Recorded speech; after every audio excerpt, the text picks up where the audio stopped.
Hello, welcome to the Outspoken Artist here at Imaging 2024. I have with me Margo Franklyn from Atlanta, Georgia. How are you? I'm great. How are you? Doing great. Tell me about this hat. This is my favorite hat, and it's almost like a signature hat to me because I was wearing it because it's always a bad hair day when you're shooting. Very true. So I was wearing it as cover up, as a part of my makeup for shooting. And then I started to fall into it because as a boudoir photographer, I'm always guiding my clients on how to pose and things like that. So I'm like, okay, posing. But boudoir photography is a fascinating genre because it's a very misunderstood genre. There's a Absolutely. lot of misconceptions of it being like pornography and whatnot. But I feel in the last 10 days, it's really started to boom. Would you say that's true? Absolutely. I think, like you said, people are looking at it as pornography and it's not. It's so different because most of the boudoir photographers, such as myself, are trying to educate women that it's not about getting naked. It's not about the lingerie. It's about seeing yourself in a different light or seeing yourself how you used to see yourself beautiful, sexy, and, powerful, strong. And once you see that, you're able to capture that, and then that client is now able to take those images that are somewhat sexy or somewhat a little risque and see herself in a different light, and it's life-changing. And, I hear it from my customers, I hear it from my repeat customers, so it is a game changer, and I love how we're as boudoir photographers are educating our clients to not see it as a pornographic type photo, but as something that's liberating, is empowering, and is bringing strength to say, "Hey, I can do it all. I'm sexy. I'm fine. I'm whatever." So, Can you tell me a time or a moment that you had a client that going through the process of the session or even after at the reveal truly transformed them and just really impacted them, what the outcome was? wow. I would say probably a couple of weeks ago, I was photographing this teacher. She wanted to do a boudoir photo for her husband. It was their second anniversary, and she just wanted to see herself beautiful again. And when someone come and do a photo session with me, it's an experience. So I wine them, dine them, cater to them hand and feet. So she's doing her makeup, she's getting her makeup done, and she's now transforming into this woman she once saw herself as in her 20s or 30s. I showed her picture. She looked at herself and she was like, "Oh my God." She started tearing up. Then we got started with the photos. And the first picture I took, I showed her the back of the camera. And she cried and she cried and she cried. And I said, "It's okay." She said, "No, I have not seen myself feel and look this beautiful in so long. I didn't even know it exists." So those moments like that, it just keeps me going when I, as a photographer, want to give up. Is those moments like that to say, okay, keep doing what you're doing. Every woman needs to experience this. Yeah, I was about to ask you, but you answered the question of how do those moments fuel you and what do you hope to accomplish, let's say for 2024, now that you've done this? What do you hope to bring to people through your art? Oh, wow, that's a loaded one. I would say in 2024, I'm starting to define myself and figure my way through photography. As a beginner or a new photographer, I am finding my way. And through boudoir, I want to not just take pretty pictures, but I want to create true stories with boudoir. I want to take them through a journey. I want to capture it in different ways besides like your traditional the bed or something like that.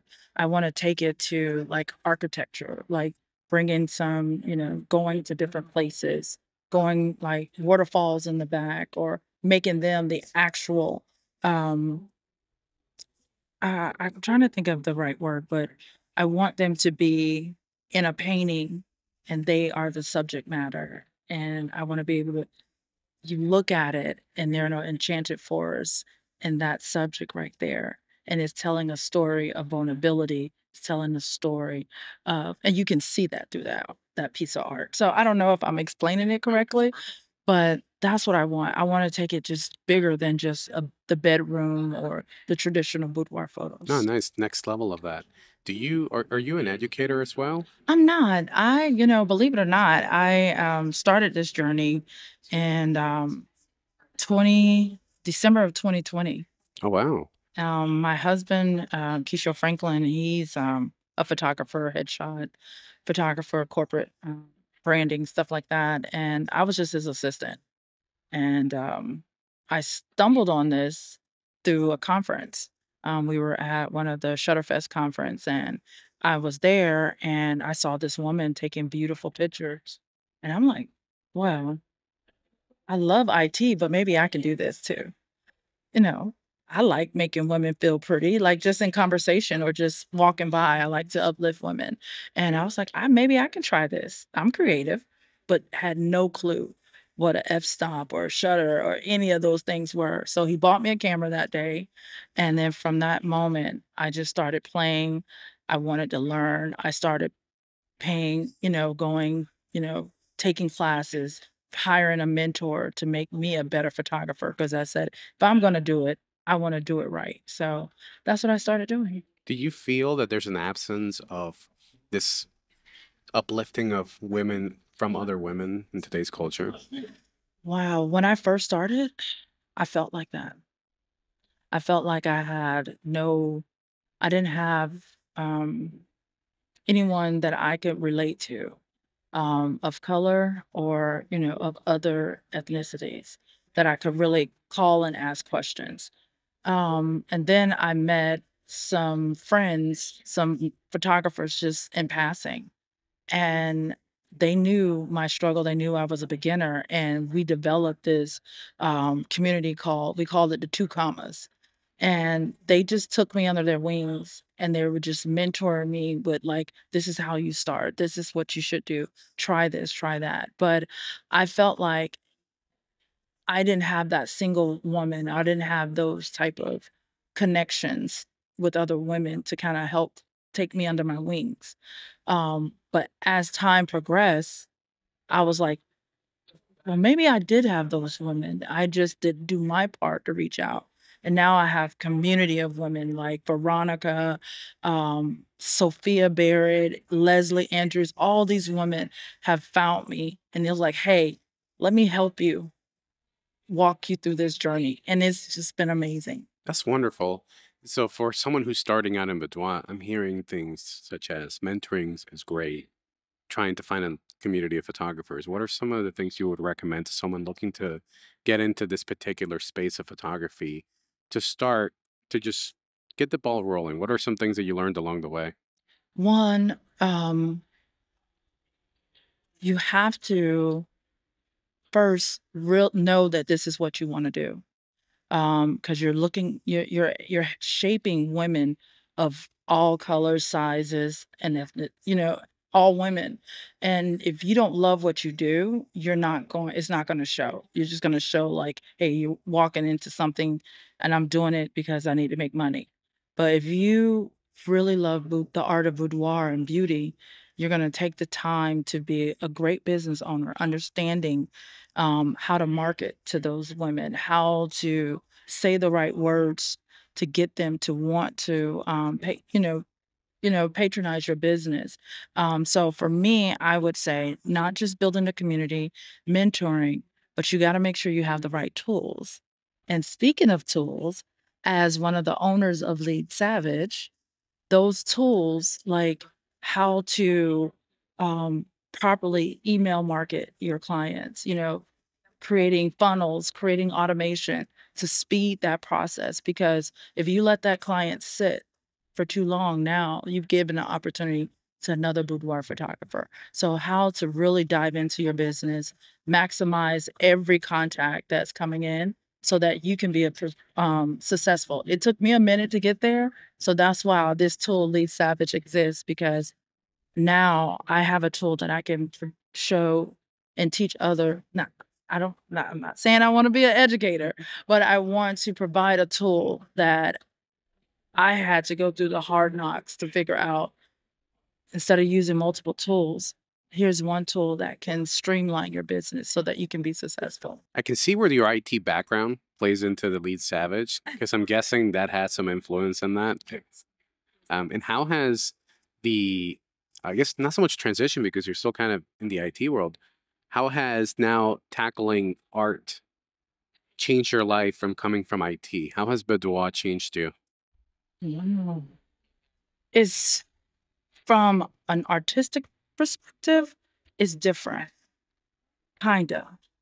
It's kinda different, but it's kinda not because I still see lines, like ones and zeros. I still see lines. I still have to, um, calculate, the number ratio, all that kind of stuff. So you're still using some technical pieces of it. You're still using technology like AI. You're still using all these bells and whistles to build your business, but you're also using it in art form, like playing with the colors, understanding all. So it's all kind of intertwined, sort of, kind of, but it's still different. Like as an IT project manager and a network administrator, I was able to deal a lot with processes and things like that. But as an artist, I can be creative. I'm not stuck to just one way of doing things. I can be creative. I can make mistakes and quickly adjust. So it kinda, sorta, kinda. I see it. I see it. Do you live by any either quote or belief that you stand by or try to instill in other people around you? I am, as crazy as I am, I'm super spiritual, and, I one thing that I go with is that I can do all things through Christ. So, when I'm down, when I am struggling, when I can't focus or when I'm disappointed or when things go, south, go left, I'm like, "Okay, all right, all right, remember, I can do all things." And because of that, I feel like maybe, and there's been moments where I'm like, am I good enough? Or feeling like an imposter, all that kind of stuff in this world of photography because you got all these great artists. But then I look at it and I say, hey, girl, you belong here too. So you need to pull that out your thoughts because remember, you can do all things. And that is one of the things that sticks with me and it motivates me and it gets me going. That's great. Now, where can people find your work? You can find me on all the socials. I'm still working on that, but you can find me at Ava Rose Boudoir on Instagram and Facebook and TikTok. And you can also find me at leadsavage.io. Perfect. Are there any questions you think I should have asked you that I didn't think of? Let's see. Who's my favorite football team? What's your favorite football team? Tampa Bay The Buccaneers. Buccaneers. We're actually, she grew up in Tampa, come to find out. I learned this before I started recording. Um, and ironically enough, knows the area really well. So saw it from when things used to be very run down and now it's the happening place in Tampa. Yeah, So how time changes. time has Well, changed. Margo, thank you for coming and being part of my show. I really had a wonderful time with you. Thank you. Thank you. It was a pleasure. Yes. Thank you.